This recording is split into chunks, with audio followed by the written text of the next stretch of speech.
दोस्तों गाड़ी है ये हमारे पास सुबह के टाइम बहुत लंबी स्टार्टिंग है इसकी। जब हमने इसको चेक किया इसका जो हीटर टाइमर है ना वो काम नहीं कर रहा था। अभी हमने इसका हीटर टाइमर ठीक कर दिया। अभी आपने क्या करना है, सुबह के टाइम गाड़ी स्टार्ट करने से पहले डीजल गाड़ी की बात हो रही है, इस तरीके से आपने चाबी घुमानी है, स्विच ऑन कर लेना है, ठीक है।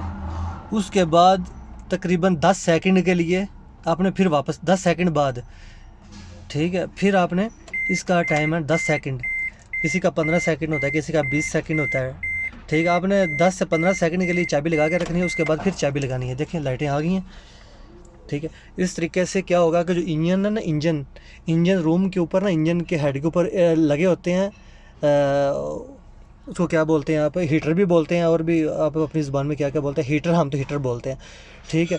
1 2 3 4 हीटर लगे होते हैं, ठीक है। 4 हीटर लगे हैं, 4 सिलेंडर गाड़ी है हमारे पास, 4 हीटर इसके ऊपर लगे होते हैं, ठीक है। जब हम स्विच लगाएंगे तो वो हीटर गर्म होंगे और इंजन थोड़ा सा गर्म होगा तो क्या होगा, गाड़ी की स्टार्टिंग बेहतर हो जाएगी। अभी आप देखें, ठीक है, 2 दफ़ा कर लें, स्विच लगा के बंद करके फिर ऑन कर लें, इस तरीके से 2 कर लें या 3 दफ़ा कर लें, ठीक है। मेरा मशवरा यही है कि 2 दफ़ा तो आप ज़रूर करें, ठीक है। उसके बाद आप स्टार्ट करेंगे, ठीक है। ये देखें, पहले स्लफ पे गाड़ी स्टार्ट हो जाएगी। आप इस तरीके से नहीं करेंगे तो क्या होगा, फिर बहुत ज़्यादा लंबी स्टार्टिंग रोनिंग ले के स्टार्ट तो हो जाएगी, बहरहाल क्या होगा, आपका स्लफ ख़राब हो जाएगा और आपकी जो कि डीज़ल एवरेज है वो ख़राब हो जाएगी, पंप ख़राब हो जाएगा, इसमें बहुत से प्रॉब्लम आ सकते हैं। आपने सबसे पहले क्या करना है, आपने 2 से 3 दफ़ा आपने हीटर को जो कि ऑन कर लेना है, उसके बाद आप स्टार्ट करेंगे तो इसकी स्टार्टिंग बेहतर हो जाएगी। यकीनन आपको मेरी बात की समझ आ गई होगी।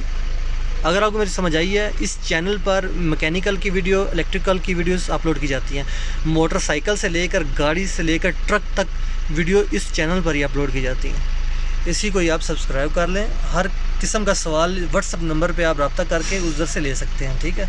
कोई भी आपकी गाड़ियाँ ख़राब हो जाती है, आप हमें व्हाट्सअप नंबर पर रब्ता करें, हम आपको बता देंगे, ठीक है।